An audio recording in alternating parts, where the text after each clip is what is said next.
મારું નામ રોહન છે. મારી ઉંમર 23 વર્ષ છે અને દેખાવમાં ખૂબ જ હેન્ડસમ અને સ્માર્ટ છું. જે પણ છોકરી મને એકવાર જોઈ લે તો જોતી જ રહી જાય છે. એક દિવસ પોતાના કામના સિલસિલામાં મારે પુણેથી બેંગ્લોર જવું પડે. આ મુસાફરી મારા માટે ખૂબ જરૂરી હતી. એટલા માટે મેં તેની તૈયારી પહેલાં જ કરી લીધી હતી. ટ્રેનની ટિકિટ મેં પૂરા 2 મહિના પહેલાં જ બુક કરી લીધી હતી, જેથી મુસાફરી આરામદાયક રહે. ટ્રેન સાંજે 7 વાગ્યાની હતી અને હું સમય પહેલાં સ્ટેશન પહોંચી ગયો. જેવી ટ્રેન આવી, હું મારી સીટ પર જઈને બેસી ગયો. થોડા સમય પછી ટ્રેન ધીમે ધીમે ભરાવા લાગી. દરેક કોચમાં ભીડ વળતી જતી હતી. કેટલાક લોકો પોતાની સીટો પર જામી ગયા હતા, તો કેટલાક ઊભા જ જગ્યા શોધવામાં લાગ્યા હતા. વાતાવરણમાં હળવી ગરમી અને શોર બકોર હતો. ત્યારે જ મારી નજર એક મહિલા પર પડી, જે ભીડમાંથી રસ્તો બનાવતા મારી તરફ આવી રહી હતી. તે લગભગ 50 વર્ષની હશે. તેમની સાથે 2 છોકરીઓ હતી.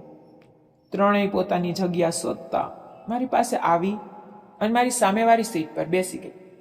મહિલાનું નામ નિર્મલા હતું. તે નમ્ર સ્વભાવની લાગતી હતી. તેમની મોટી દીકરીનું નામ અંકિતા હતું, જે લગભગ 19 વર્ષની હતી. તેને સલવાર કુર્તો પહેર્યો હતો અને પોતાના લાંબા વાળને સુંદર ચોટલામાં ગૂંથ્યા હતા. તેની સુંદરતાએ મારી નજર તેની તરફ ખેંચવા માંડી. બીજી તરફ તેની નાની બહેનનું નામ પૂજા હતું અને તે 16 વર્ષની હતી. ટ્રેનમાં એટલી ભીડ હતી કે કોઈને પણ જગ્યા દેખાતી હતી ત્યાં તે બેસી જતું હતું. કેટલાક નીચે બેસી રહ્યા હતા, બાથરૂમ પાસે જઈને બેસી રહ્યા હતા અને કેટલાક ટ્રેનના દરવાજા પાસે. ગરમી બહુ હતી, કારણ કે આ મે મહિનો હતો. આંટીને બહુ ગરમી લાગતી હતી. તેમણે મને કહ્યું, બેટા, શું હું બારી તરફ બેસી શકું છું? મને બહુ ગરમી લાગે છે અને મને બીપીની તકલીફ છે. મને પણ ગરમી લાગતી હતી, પણ હું મારી સીટ કોઈને આપવા માંગતો નહોતો. પછી મેં થોડું આગળ વધીને તેમની પાસે નમીને જોયું તો અંકિતા અને પૂજા બીજી તરફ બેઠી હતી. મને લાગ્યું કે તેમની પાસે બેસવાની જગ્યા મળી શકે છે. એટલા માટે મેં કહ્યું, ઠીક છે આંટી, તમે અહીં બેસી શકો છો અને હું અંકિતા પાસે બેસી જઈશ. હું ઊભો થઈને અંકિતા પાસે આવી ગયો. હવે અમે બંને એકબીજાની ખૂબ નજીક હતા. ટ્રેનના ઝટકાથી અમારું શરીર એકબીજાને સ્પર્શી રહ્યું હતું. મારા શરીરનો સ્પર્શ તેના શરીરને થઈ રહ્યો હતો, જેનાથી તે થોડી અસહજ થઈ રહી હતી અને પોતાની જાતને થોડી દૂર કરવાની કોશિશ કરી રહી હતી. પરંતુ ભીડને કારણે તે વધારે દૂર જઈ શકતી નહોતી. તેણે બરબરાટ શરૂ કરી દીધો. મમ્મીની તો કંઈક અલગ જ વાત હોય છે. પપ્પા કહેતા હતા કે એસીની ટિકિટ બુક કરીએ, પણ મમ્મી કંઈ સાંભળતી નથી. તેમણે કહ્યું કે એસીમાં તો ગૂંગળામણ થાય છે અને અહીં તો મને ગરમી લાગે છે. તે ફરીથી થોડું ખસવાની કોશિશ કરી રહી હતી, પણ જ્યાં જગ્યા નહોતી. મેં તેને કહ્યું, ટ્રેનમાં હંમેશા આવી જ ભીડ હોય છે. એકવાર તો મેં બાથરૂમમાં બેસી નાખી મુસાફરી કરી છે. આ સાંભળીને અંકિતા એકદમ બોલી, તમે શું બોલી રહ્યા છો? બાથરૂમમાં બેસીને મુસાફરી કરી? બાથરૂમમાં કેવી રીતે બેસી શકો? તમારી પાસે ટિકિટ નહોતી કે શું? મેં કહ્યું, ના, મેં પહેલાંથી ટિકિટ બુક કરી હતી, પણ એટલી ભીડ હતી કે હું મારી સીટ સુધી પણ જઈ શકતો નહોતો. તેને કહ્યું, હવે તો એટલી ભીડ છે ભાઈ, તમે અત્યારે બાથરૂમમાં જઈને બેસી જાઓ તો થોડી જગ્યા બનશે. એવું કહીને તેણે મારાથી થોડી જગ્યા બનાવવાની કોશિશ કરી, પણ જગ્યા હતી જ નહીં. એમ જ 2-3 કલાક વીતી ગયા. ટ્રેનમાં બહુ ગરમી થઈ રહી હતી. અંકિતા અને આંટીએ જે પાણી સાથે લાવ્યું હતું તે મુસાફરીની વચ્ચે જ પૂરું થઈ ગયું. ગરમીના કારણે તેમને વારંવાર તરસ લાગી રહી હતી. બંને બસ આગલા સ્ટેશનના ઊભા રહેવાની આતુરતાથી રાહ જોઈ રહી હતી. થોડા સમય પછી ટ્રેન એક નાના સ્ટેશન પર ઊભી રહી, પણ દુર્ભાગ્યવશ ત્યાં કોઈ પાણી કે કોલ્ડ્રિંક વેચવાવાળું દેખાયું નહીં. આ જોઈને આંટી અને અંકિતા પરેશાન થઈ ગઈ. ગરમી અને તરસને કારણે અંકિતા પોતાની જાતને બેહદ અસહજ અનુભવી રહી હતી. તેને નિરાશ સ્વરમાં કહ્યું, મને તો બહુ અજીબ લાગે છે. જો મને પાણી નહીં મળે તો આ ગરમીમાં હું ચોક્કસ બેભાન થઈ જઈશ. તેનો અવાજ, થાક અને બેચેની સાફ દેખાડી રહ્યો હતો. તેની હાલત જોઈને મારા મનમાં કંઈક કરવાની ઈચ્છા જાગી. મને લાગ્યું કે ગમે તેમ કરીને પાણી લાવવું જોઈએ. પણ સમસ્યા એ હતી કે ટ્રેનમાં એટલી ભીડ હતી કે દરવાજા સુધી પહોંચવું પણ મુશ્કેલ હતું. ચારે બાજુ લોકો ઊભા હતા અને રસ્તો બનાવવો અશક્ય લાગતો હતો. પણ ત્યારે જ મારી નજર ઇમરજન્સી બારી પર પડી, જે અમારી પાસે જ હતી. મેં તરત જ નિર્ણય લીધો. મેં બારીની ગ્રીલને ઉપરની તરફ સરકાવી અને મારી બેગ, અંકિતા અને પૂજા પાસે છોડીને બારીમાંથી બહાર કૂદી ગયો. અંકિતા અને આંટી મને આશ્ચર્યથી જોઈ રહ્યા હતા. કદાચ વિચારી રહ્યા હતા કે હું આવું કેમ કરી રહ્યો છું. સ્ટેશન પર દોડતા મેં જલ્દીથી પાણીની બોટલ અને એક ઠંડી કોલ્ડ ડ્રિંક ખરીદી. પરસેવે રેપઝેપ હું ઇમરજન્સી બારી પાસે પાછો આવ્યો અને એ જ બારીથી અંદર ચડી ગયો. જેવો હું અંદર પહોંચ્યો, મેં પાણીની બોટલ અને કોલ્ડ ડ્રિંક અંકિતા તરફ વધારી. તેના ચહેરા પર રાહત અને ખુશીના ભાવ હતા. તેને તરત જ પાણીની બોટલ લીધી અને એક લાંબો ઘૂંટડો ભર્યો. તે પછી તેને હળવું સ્મિત આપી મારી તરફ જોયું અને મજાકિયા અંદાજમાં બોલી, થેન્ક યુ બાથરૂમવાળા. તેની આ વાત સાંભળીને ત્યાં બેઠેલા બધા લોકો જોરથી હસવા લાગ્યા. મેં કહ્યું, મને બાથરૂમવાળો ન કહો, બધાને લાગશે કે હું બાથરૂમ સાફ કરવા આવ્યો છું. તે બોલી, તો પછી મને તો તમારું નામ જ નથી ખબર, તો હું તમને શું કહું? મેં કહ્યું, મારું નામ રોહન છે. તે બોલી, થેન્ક યુ રોહન, તારા કારણે અમને પાણી અને કોલ્ડ ડ્રિંક મળ્યું. એટલામાં ટ્રેન ચાલવા લાગી હતી. ઝટકા સાથે મારા અને અંકિતાના શરીર હળવા હળવા એકબીજાને અડવા લાગ્યા. હું થોડો અસહજ અનુભવી રહ્યો હતો, પણ અંકિતા પૂરી રીતે સામાન્ય લાગતી હતી. ટ્રેનની ગતિ સાથે આ સ્થિતિ બની રહી. લગભગ અડધો કલાક વીતી ગયો. અચાનક અંકિતાએ પૂજા તરફ નમીને ધીમેથી કહ્યું, યાર, બેવજહ કોલ્ડ ડ્રિંક અને પાણી પીધું. હવે મને પ્રોબ્લેમ થઈ ગઈ છે. મારે વોશરૂમ જવું છે. તેની વાત સાંભળીને પૂજા મુસ્કુરાઈ, પણ કંઈ બોલી નહીં. તે પછી અંકિતા તેની મમ્મી તરફ વળી અને થોડી ખચકાતા બોલી, મમ્મી, મારે વોશરૂમ જવું છે. આંટીએ પહેલાં તેને ધ્યાનથી જોઈ અને પછી ધીમેથી માથું હલાવીને કહ્યું, જા બેટા. અંકિતા ઊભી થઈ અને દરવાજા તરફ જવા માટે વધી. પણ જેવો તેણે દરવાજા તરફ જોયું, ત્યાંની સ્થિતિ જોઈને તે થંભી ગઈ. ત્યાં એટલી ભીડ હતી કે લોકો ફ્લોર પર બેઠેલા હતા અને રસ્તો પૂરી રીતે બંધ હતો. કોઈ ઊભા રહીને પણ એકબીજાથી અડેલા હતા. તે પાછી આવી અને ખીજાઈને પોતાની સીટ પર બેસી ગઈ. અંકિતાએ તેની મમ્મીને કહ્યું, બહુ ભીડ છે, લોકો નીચે જ બેઠેલા છે, એવામાં વોશરૂમ સુધી પહોંચવું અશક્ય છે. હું આ બધું જોઈ અને સાંભળી રહ્યો હતો. તેની પરેશાની જોઈને મારાથી રહેવાયું નહીં. મેં તેને કહ્યું, શું થયું? તું વોશરૂમ જઈ શકે છે. જે પણ લોકો રસ્તામાં બેઠા છે તે ઊભા થઈ જશે અને રસ્તો આપશે. તું કોશિશ તો કર. અંકિતાએ મારી તરફ જોયું અને હળવા ગુસ્સા સાથે કહ્યું, અમે કેવી રીતે જઈએ? ત્યાં બધે લોકો બેઠા છે. કોણ ઊભું થશે અમારા માટે? આંટીએ મારી તરફ જોયું અને બોલી, બેટા, શું તું એમની સાથે જઈ શકે છે? એમની મદદ કરને. મેં સહેમતીમાં માથું હલાવ્યું અને કહ્યું, ઠીક છે આંટી, હું એમને વોશરૂમ સુધી લઈ જાઉં છું. તે પછી હું ઊભો થયો અને ધીરે ધીરે આગળ વધવા લાગ્યો. અંકિતા અને પૂજા મારી પાછળ પાછળ ચાલી રહી હતી. મેં રસ્તામાં બેઠેલા લોકોને એક એક કરીને ધીરે ધીરે ખસવા માટે કહ્યું. અમે જેમ તેમ વોશરૂમ સુધી પહોંચ્યા, પણ ત્યાં પહોંચીને ખબર પડી કે બધા વોશરૂમમાં વ્યસ્ત હતા. દરેક દરવાજા પર કોઈને કોઈ ઊભું હતું. અંકિતા અને પૂજા બંને મારી તરફ જોઈ રહી હતી, જાણે પૂછતી હોય કે હવે શું કરીએ. ત્યારે જ એક વોશરૂમનો દરવાજો ખુલ્યો અને એક વ્યક્તિ બહાર નીકળ્યો અને તરત જ પૂજાને કહ્યું, તું પહેલા જા. પૂજા ગઈ અને અમે બહાર ઊભા હતા. અંકિતા વારંવાર આમ તેમ જોઈ રહી હતી. મેં માહોલને થોડો હળવો કરવા માટે હસતા કહ્યું, સારું થયું કે તે તારી મમ્મીને કહ્યું, નહીતર તું તો સીટ પર બેસીને જ પરેશાન થતી રહેત. અંકિતાએ મારી તરફ જોયું અને હળવું સ્મિત આપ્યું. ત્યારે જ એક છોકરો અંકિતાને તાકી રહ્યો હતો. મને બહુ ગુસ્સો આવ્યો. મેં કહ્યું, અરે ભાઈ, શું તે જિંદગીમાં ક્યારેય છોકરી નથી જોઈ? શું તું આદિવાસી જમાનાથી આવ્યો છે?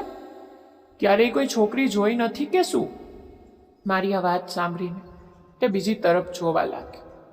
આ સાંભળીને અંકિતા હસવા લાગી. એ પછી બીજા બાથરૂમમાંથી એક માણસ બહાર આવ્યો અને અંકિતા એ બાથરૂમમાં ગઈ. જ્યારે બંને છોકરીઓ પાછી આવી તો અમે ત્રણેય ફરી પોતાની સીટ પર બેસી ગયા. પાછા આવવા પર અંકિતા તેની મમ્મીને બોલી, મમ્મી, જો રોહન ન હોત તો અમે ત્યાં સુધી પહોંચી જ ન શક્યા હોત. તેને કેટલી મહેનતથી જગ્યા બનાવી અને અમને ત્યાં સુધી લઈ ગયો. રાતના 9 વાગી ચૂક્યા હતા. ધીરે ધીરે લોકો પોતાના જમવાના ડબ્બા કાઢવા લાગ્યા. ચારે બાજુ જમવાની સુગંધ ફેલાઈ ગઈ હતી, જે ભૂખને વધુ વધારી રહી હતી. અંકિતા, આંટી અને પૂજાએ પણ પોતાની બેગ ખોલી અને તેમાંથી ડબ્બા કાઢવા લાગ્યા. તેમના જમવામાં શાક અને રોટલી હતી, જેની સુગંધ આવી રહી હતી. જેવી તેમણે જમવાની તૈયારી શરૂ કરી, અંકિતાએ મારી તરફ જોયું અને હસતા કહ્યું, રોહન, તું બારી પર જઈને બેસ અને મારી મમ્મીને અહીં આવવા દે. મેં તેની વાત સાંભળી અને કોઈ પણ ખચકાટ વગર બારી પાસે જઈને બેસી ગયો. આંટી મારા સ્થાન પર આવીને અમારા આરામથી બેસી ગયા. હવે ત્રણેય મળીને જમવા લાગી. અંકિતાનો હસમુખો ચહેરો અને પૂજાની ચંચળતા આ પળને વધુ સુખદ બનાવી રહી હતી. જ્યારે તેઓ જમવામાં વ્યસ્ત હતી ત્યારે અચાનક અંકિતાએ મારી તરફ વળીને પૂછ્યું, રોહન, તું જમવા માટે કંઈ લાવ્યો છે? તેનો સવાલ સાંભળીને હું થોડો સંકોચમાં પડી ગયો. મેં હળવા સ્મિત સાથે કહ્યું, ના ના આંટી, તમે લોકો જમી લો, હું ઠીક છું. આ સાંભળતા જ અંકિતાએ પોતાની આંખોમાં હળવી શરારત લાવીને કહ્યું, અરે, અમે તને નથી ખવડાવી રહ્યા. અમે તો બસ એ પૂછી રહ્યા છીએ કે તું જમવા માટે કંઈ લાવ્યો છે કે નહીં. હવે હું થોડો સહજ થયો અને જવાબ આપ્યો, હા, હું કંઈક લાવ્યો તો છું, પણ હું તમારી વચ્ચે કેવી રીતે જમી શકું? અંકિતાએ મારી તરફ જોયું અને ચીડાવાના અંદાજમાં બોલી, અરે, એવું શું લાવ્યો છે જે મારી સાથે નથી ખાઈ શકતો? મેં થોડા ખચકાટ સાથે કહ્યું, હું બિરયાની લાવ્યો છું, ચિકન બિરયાની. આ સાંભળતા જ અંકિતાની આંખો ચમકી ઉઠી. તે ઉત્સાહિત થઈને બોલી, અરે વાહ, મને તો બિરયાની બહુ ગમે છે, પણ મારી મમ્મી બિરયાની નથી ખાતી. અમે બંને તો બિરયાનીના બહુ શોખીન છીએ. તે પછી તેણે તેની મમ્મી તરફ વળીને કહ્યું, મમ્મી, તું બારી પાસે જઈને બેસ અને રોહનને અહીં આવવા દે. આંટીએ હળવા સ્મિત સાથે હા પાડી અને બારી પાસે જઈને બેસી ગયા. હવે હું મારી જૂની જગ્યા પર પાછો આવી ગયો અને અંકિતા અને પૂજાની વચ્ચે બેસી ગયો. અંકિતાએ હસતા કહ્યું, ચાલ હવે તારી બિરયાની કાઢ, જોઈએ કેવી છે. મેં મારી બેગ ખોલી અને તેમાંથી બિરયાનીનો ડબ્બો કાઢ્યો. તેની સુગંધ આખા ડબ્બામાં ફેલાઈ ગઈ. અંકિતાએ તરત જ કહ્યું, વાહ, આ તો બહુ સારી લાગે છે. ચાલ હવે આ આપણે ત્રણેય મળીને ખાઈએ. મેં થોડા ખચકાટ સાથે કહ્યું, પણ આ પૂરતી નહીં હોય. તમે લોકો પહેલાં તમારું જમવાનું જમી લો. અંકિતાએ હસીને કહ્યું, અરે ચિંતા ન કર, આપણે બધા મળીને ખાઈશું. બિરયાની શેર કરવામાં જ તો મજા છે. જમ્યા પછી અમે સૂવાની તૈયારી કરવા લાગી. આંટીની તબિયત થોડી વધારે જ બગડી ગઈ હતી. તેમણે કહ્યું, મારે ગમે તેમ કરીને હવે સૂવું પડશે. મારા પગ બહુ દુખે છે અને જકડાઈ ગયા છે. ત્યારે મેં અંકિતાને કહ્યું, અંકિતા, ઉપરનો સામાન સીટની નીચે રાખીને આપણે બંને ઉપર બેસી શકીએ છીએ. અહીં આંટી સૂઈ શકે છે અને નીચે ચાદર પાથરીને પૂજા સૂશે. માં ચાદર લાવી છે. તે પછી આંટીએ કહ્યું, બેટા, પણ આ તો તારી સીટ છે અમે કેવી રીતે સૂઈ શકીએ? ત્યારે મેં કહ્યું, ના આંટી, તમે સૂઈ જાઓ. મને ઉપર જઈને બેસવામાં કોઈ પ્રોબ્લેમ નથી. તમે સૂઈ જાઓ, નહીં તો તમારી તબિયત બગડી જશે. આંટીએ નીચે ચાદર પાથરીને પૂજાને સૂવા કહ્યું અને સીટ પર આંટી સૂઈ ગયા. ઉપરનો સામાન અમે સીટની નીચે રાખ્યો અને હું અને અંકિતા ઉપર જઈને બેસી ગયા. અમને ઉપર કોઈ જોઈ શકતું નહોતું. મારી પાસે જ અંકિતા બેઠી હતી. હવે રાતના 1 વાગ્યા હતા. થોડી વાર અમે મોબાઈલ જોવા લાગ્યા. તે પછી મેં મોબાઈલ મૂકી દીધો, કારણ કે મારું મન મોબાઈલમાં લાગતું નહોતું. મારું મન તો ક્યાંક બીજે જ હતું. ત્યારે જ અંકિતાની આંખ લાગી ગઈ અને તેને મારા ખંભા પર પોતાનું માથું રાખી દીધું અને સૂવાની કોશિશ કરવા લાગી. તે પછી થોડા સમયમાં તે ઝબકીને જાગી ગઈ. તેને મારા ખંભા પર માથું રાખેલું જોઈને મને સોરી કહ્યું. મેં કહ્યું, કોઈ પ્રોબ્લેમ નથી. તું તારું માથું મારા ખંભા પર રાખી શકે છે અને આરામથી સૂઈ શકે છે. તે પછી અંકિતા મારા ખંભા પર માથું રાખીને સૂઈ ગઈ. મેં જોયું કે તે સૂઈ ગઈ છે. સૂતા સૂતા તે પડી ના જાય એટલા માટે મેં મારો હાથ પાછળ લઈ જઈને તેની કમર પર રાખ્યો. ત્યારે જ અંકિતા જાગી ગઈ અને તે મારી તરફ જોવા લાગી. મારા બંનેના દિલ જોર જોરથી ધબકી રહ્યા હતા. ત્યારે અંકિતાએ કહ્યું, તું આ શું કરી રહ્યો છે? એવું કરીશ તો મને ઊંઘ નહીં આવે. ત્યારે મેં કહ્યું, શું જરૂરી છે શું? તેના પર તેને કહ્યું, શું તને આટલી ભીડમાં ડર નથી લાગતો? મેં કહ્યું, ડર તો લાગે છે ને, પણ આ લોકોનો નહીં, તારો. ત્યારે તેને કહ્યું, મને એવું નથી લાગતું કે તને મારી ચિંતા છે. પછી મેં તરત જ મારો હાથ તેની કમર પરથી હટાવી લીધો. તેને કહ્યું, કંઈ વાંધો નહીં, ગભરાઈશ નહીં, પણ આનાથી આગળ ના વધીશ. તે પછી તેને પોતે મારો હાથ પકડીને પોતાની કમર પર રાખ્યો અને બોલી, થેન્ક યુ મને સહારો આપવા માટે, નહીં તો હું પડી જાત.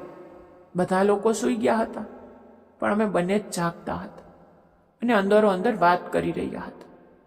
તેણે મને પૂછવાનું શરૂ કર્યું કે હું શું કરું છું, ક્યાં રહું છું, ભણતર કેટલું છે, ઘરમાં કોણ કોણ છે, હું કેટલું કમાઉં છું. તે પછી ધીરે ધીરે અમારી પ્રેમની વાતો પણ શરૂ થઈ ગઈ. અમારા બંનેના મનમાં એકબીજા પ્રત્યે લાગણીઓ જાગૃત થવા લાગી. વાતો કરતાં કરતાં અચાનક આંટીએ ઉઠીને ઉપર જોયું.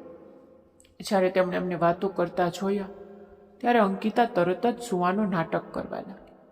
ત્યારે આંટીએ કહ્યું, અંકિતા, તું નીચે આવીને સૂઈ જા, હું બેસું છું. ત્યારે મેં કહ્યું, ના આંટી, તમે સૂઈ જાઓ, નહીં તો તમારી તબિયત ખરાબ થઈ જશે. તે પછી હું થોડો અંકિતાથી દૂર થઈ ગઈ. પછી આંટી ફરીથી સૂઈ ગઈ. મને એવું નહોતું લાગતું કે અંકિતા મારાથી દૂર જાય.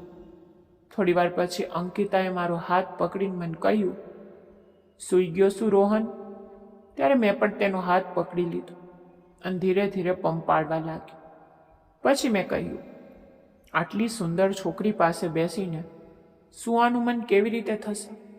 ત્યારે તેને હળવું સ્મિત આપ્યું અને શરમાઈને નીચે જોવા લાગી. અમનને હવે બહુ ઠંડી લાગી રહી હતી. મેં મારી બેગમાંથી ચાદર કાઢીને અમે બંને એક જ ચાદર ઓઢી લીધી. અમને બંનેની ઊંઘ નહોતી આવતી. ક્યારેક હું તેને જોતો હતો તો ક્યારેક તે મને જોતી હતી. પણ ધીરે ધીરે મેં મારો હાથ તેની કમર પર રાખ્યો. તેને પણ આ બધું સારું લાગતું હતું. તે પછી અમે બંને ચાદરમાં ના જાણે કેવી કેવી વાતો કરવા લાગ્યા. અમારા બંનેના મનમાં એકબીજા પ્રત્યે બહુ સ્નેહ થઈ ગયો હતો. આખી રાત ઊંઘ ના આવી. સવારના 7 વાગી ચૂક્યા હતા અને ટ્રેન આગલા સ્ટેશન પર આવીને ઊભી રહી. જેવી ટ્રેન ઊભી રહી, હું અને અંકિતા પોતાની જગ્યાએથી અલગ થઈને દૂર બેસી ગયા.